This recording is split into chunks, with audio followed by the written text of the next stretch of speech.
ನೋಡಿ ಫ್ರೆಂಡ್, ಚೆನ್ನಾಗಿ ಫ್ರೈ ಆಗಿದೆ. ಇವಾಗ ಟೊಮೊಟೊ, ಈರುಳ್ಳಿ, ಮೆಣಸಿನ್ಕಾಯಿ ಎಲ್ಲ ಹಾಕಿದ್ದೀನಿ. ಸ್ವಲ್ಪ ಉಪ್ಪು ಹಾಕಿದೆ, ರುಚಿಗೆ ತಕ್ಕಷ್ಟು ಉಪ್ಪು, ಮತ್ತು ಅರಿಶಿನ ಪುಡಿ ಹಾಕಿದ್ದೀನಿ.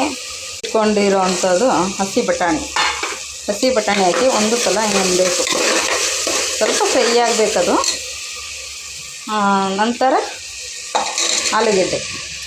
ಆಲೂಗೆಡ್ಡೆ ತೊಳೆದು ಹಚ್ಚಿ ಇಟ್ಕೊಂಡಿದ್ದೀವೋ ಅದನ್ನು ಸ್ವಲ್ಪ ಚೆನ್ನಾಗಿ ರೋಸ್ಟ್ ಆಗಬೇಕು. ಅದು ಎಣ್ಣೆಲಿ ರೋಸ್ಟ್ ಆದ್ರೇ ಟೇಸ್ಟ್ ಚಪಾತಿಗೆ ಮತ್ತು ಪೂರಿಗೆ ಎಲ್ಲಕ್ಕೂ ಸೂಪರಾಗಿದೆ. ಅನ್ನದ ಜೊತೆನೂ ತಿನ್ಬೋದು, ಅದರಲ್ಲೇನಿಲ್ಲ. ಈಗ ಇದಕ್ಕೆ ಸ್ವಲ್ಪ ಕೊತ್ತಂಬರಿ ಸೊಪ್ಪು ಹಾಕೋಣ. ಆಗಿದೆ. ಇವಾಗ 2 ಲೋಟ ನೀರು ಹಾಕಿದ್ದೀನಿ. ಇದನ್ನು 3 ವಿಷಿಲ್ ಕೂಗಿಸ್ಕೊಂಡ್ರೆ ಸೂಪರಾಗಿರುತ್ತೆ. ಅದು ವಿಷಿಲ್ ಕೂಗಿಸ್ಕೊಂಡು ನೋಡಿ. ಚಪಾತಿ ಹಿಟ್ಟು ಕಲಸಿಟ್ಟಿದ್ದೀನಿ. ಇದಕ್ಕೆ ನೋಡಿ ಸ್ಮೂತಾಗಿದೆ. ಹಾಲಲ್ಲಿ ಕಲಿಸ್ಬೇಕು. ಹಾಲು ಹಾಕ್ಬಿಟ್ಟು ಮತ್ತು ಸ್ವಲ್ಪ ನೀರು ಹಾಕಿ ಕಲಸಿ ಸ್ವಲ್ಪ ಎಣ್ಣೆ ಹಾಕಿದರೆ ಸೂಪರಾಗಿರುತ್ತೆ. ಚಪಾತಿ ಮಾಡಿ ತಿನ್ನೋಣ ಬನ್ನಿ.